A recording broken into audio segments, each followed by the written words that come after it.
O tiroteio em Plano, Texas, 10 de setembro de 2017.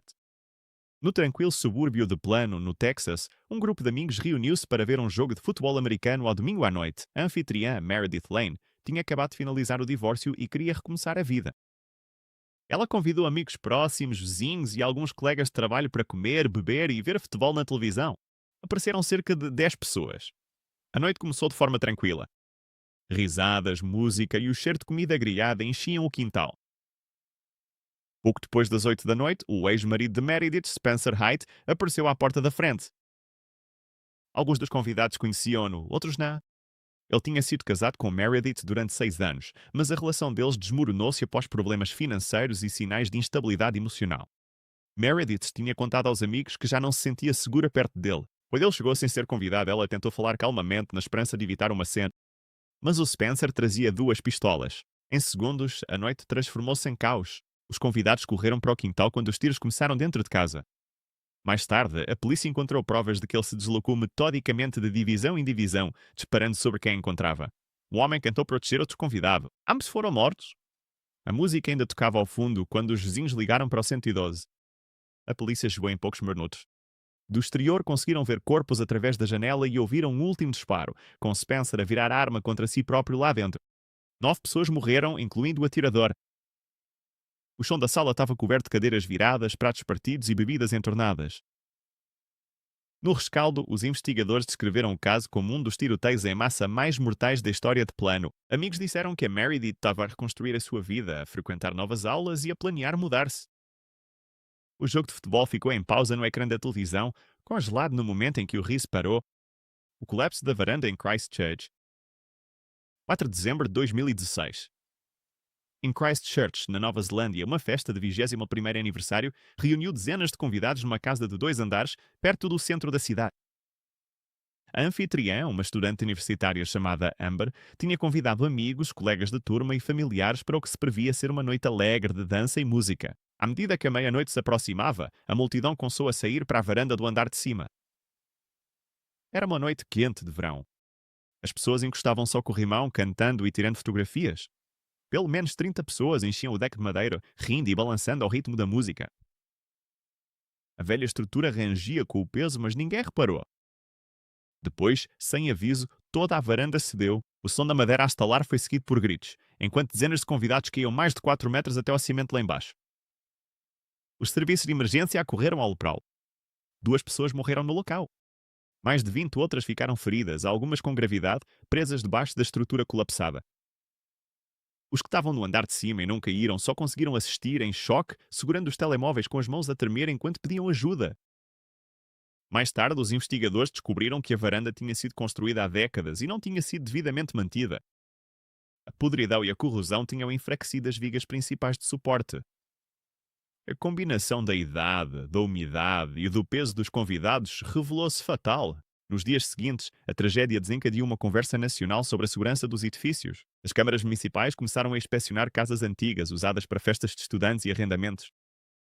As famílias das vítimas descreveram o contraste surreal entre a celebração e a catástrofe, como num momento estavam a cantar e no seguinte estavam rodeadas de silêncio e luzes a piscar. A jovem cujo aniversário se celebrava nunca mais festejou outro. Mais tarde, disse que não conseguia ouvir música sem se lembrar do ritmo exato que tocava quando a varanda colapsou. O incêndio de Halloween em Santa Ana, 26 de outubro de 1974.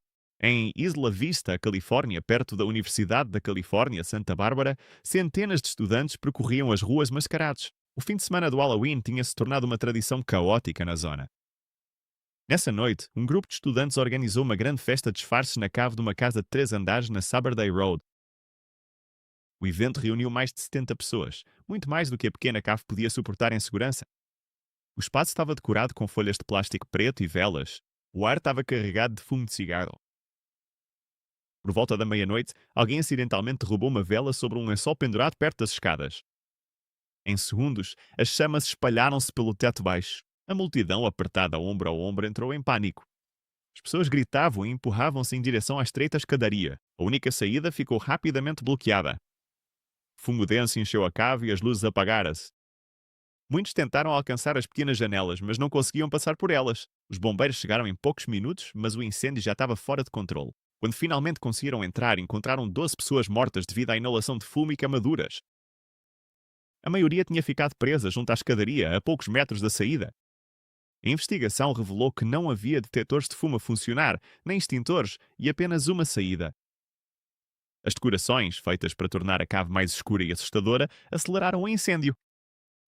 Mais tarde, os sobreviventes recordaram como as gargalhadas e a música deram lugar à tosse e ao silêncio em menos de 2 minutos. Após o incidente, as universidades em toda a Califórnia proibiram grandes reuniões em caves e introduziram regulamentos de segurança contra incêndios mais rigorosos para residências estudantis. O incêndio de Santa Bárbara tornou-se um lembrete sombrio de que alguns segundos de negligência podem transformar uma celebração numa tragédia com múltiplas vítimas.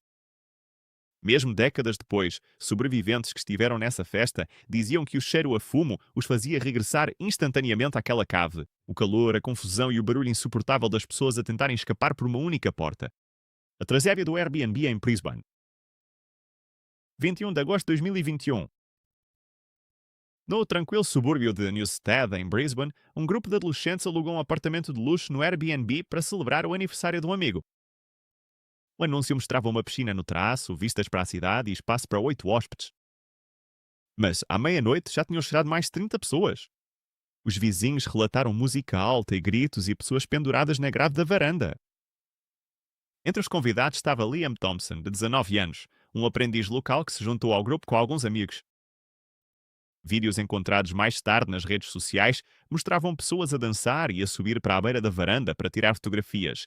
Por volta das 2 da manhã, o Liam tentou saltar de uma varanda para outra, uma façanha que já tinha visto outros fazerem nessa noite. Escorregou. Testemunhas disseram que ele tentou agarrar-se à grade, mas falhou, caindo 5 andares até à rua. A polícia chegou minutos depois, encontrando a festa ainda em completo caos. Havia convidados a chorar, outros escondidos nos quartos, e alguns tentaram sair antes que os agentes entrassem.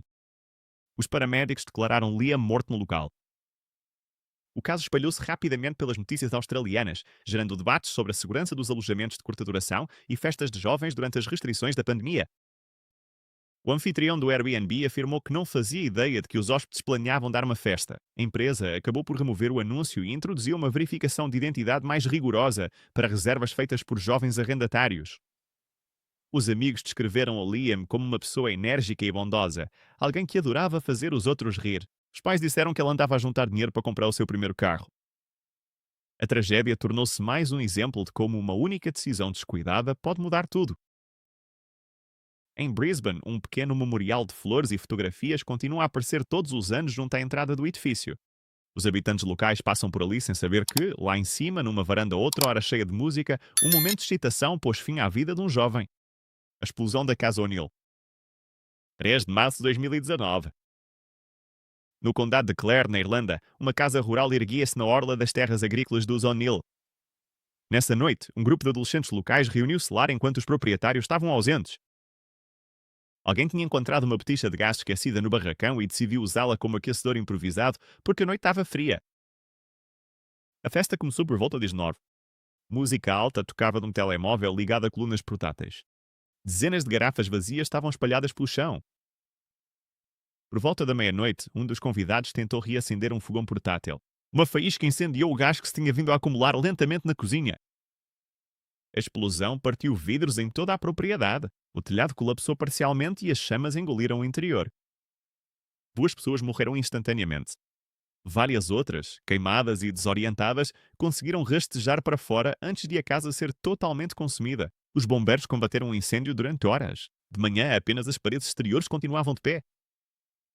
Os moradores locais disseram que a explosão se ouviu a vários quilómetros de distância. Os investigadores confirmaram que a botija de gás estava danificada e mal armazenada. O que começou como um simples convívio transformou-se num inferno mortal. O acontecimento devastou a pequena comunidade. As escolas da zona realizaram homenagens e os amigos angariaram dinheiro para os sobreviventes. A casa destruída acabou por ser reconstruída, mas os habitantes locais ainda evitam passar por lá à noite. Um dos sobreviventes disse mais tarde que ainda sentia a explosão nos ouvidos sempre que ouvia um barulho repentino.